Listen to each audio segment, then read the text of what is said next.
Hello guys, good evening guys అందరు ఎలాగున్నారు?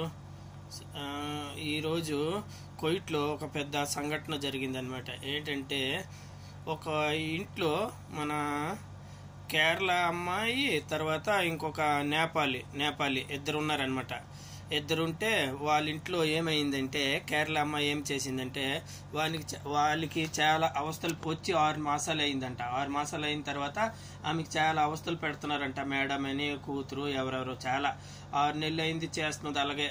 అయితే ఈరోజు ఏంటయిందంటే వాళ్ళకి ఎక్కువ ఇది కాగానే బాధ కాగానేమో ఏం చేసిందంటే ఇంట్లోనూ గొడవ చేసి ఏదో దీంతోనో నేపాల్ది ఆమె ఇద్దరు గొడవ చేసుకొని ఏదో అయింది.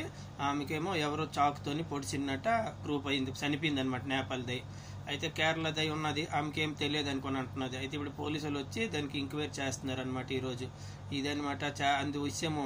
కోయిటికి మాత్రము ఆడవాళ్ళు చాలా జాగ్రత్తగా ఉండాలి. వచ్చినట్టు ఎంతో పరిస్థితి బాగలేక వస్తాము మనము, అయిన కూడా ఇక్కడ కోయిట్లో ప్రతి ఇంట్లో 50% బాగుంటుంది, లేదంటే ఒక 25% కోయిట్లో ఇంట్లో పనులు చేసే వాళ్ళకి బాగుంటుంది, లేదంటే చాలా కష్టం అనమాట.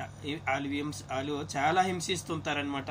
రాత్రి నిద్రలు ఉండదు, 12-1 గంట దాకా. నా తెల్లవారు లెగిస్తే పనులేని, మధ్యాహ్నం కూడా రెస్ట్ ఉండదు అనమాట.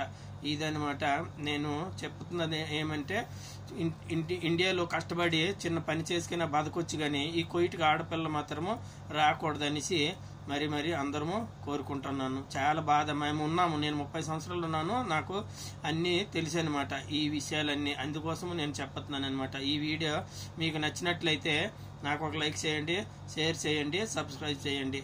Okay guys, okay bye.